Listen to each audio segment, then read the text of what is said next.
So Celebration Church is one of the fastest growing churches in the world. And recently, I think I uncovered one of its greatest secrets, which actually has a relevance one way or another in business. So walk with me. About 10 years ago, the founder of the church, Apostle Emmanuel Aaron, gathered about 15 to 20 young people around the ages of, I think, 19 to about 25 at the time. He began very rigorous trainings with them, about 10 hours per day. Beyond the physical ones, they kept on having virtual meetings. Now, it was a period of discipleship. Now, every single person in that room grew in capacity, grew in some sense of leadership and submission to the vision of the church as God led. And I soon found out that same system had always been in place with the church because they had founding pastors who also had to go through some rigorous training. Fast forward years after, about 50 to 60% of the people in that room are currently pastoring branches for this same church all around the world.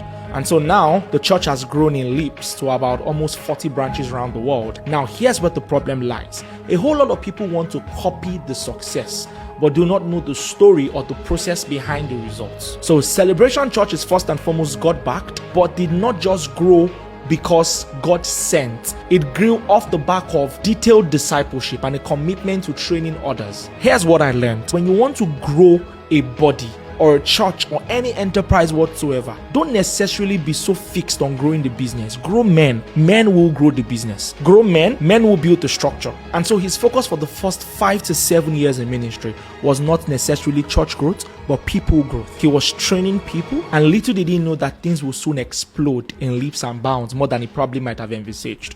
Because circa 2020, after the turn of the COVID-19 pandemic, the church began to grow, and I think 3x within the space of about a year or two. And it was as though all the people he had trained before painstakingly began to travel around the world and began to start fellowships for the church. It grew so organically, but here is the system that birthed what you call the organic growth. It is investment in people. Jesus knew this. He raised 12 people, and the 12 in turn raised hundreds of people. Newsflash, I'm one of those young people who was in that room 10 years ago, being discipled by this particular man. I was 19 at the time. Today, by privilege, I pastor a church for Celebration Church under his leadership, and it's a church of almost 1,000 people. And not just me, the current CEO of the church was in that meeting. The current pastor of the London church was in that meeting. He was 20 at the time.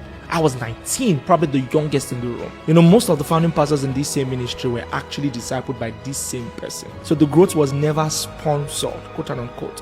It was organic. Going by the instruction of God, you still had to step out and train men. Today, he just focuses on preaching. It's those men that were raised that run everything administratively from A to Z.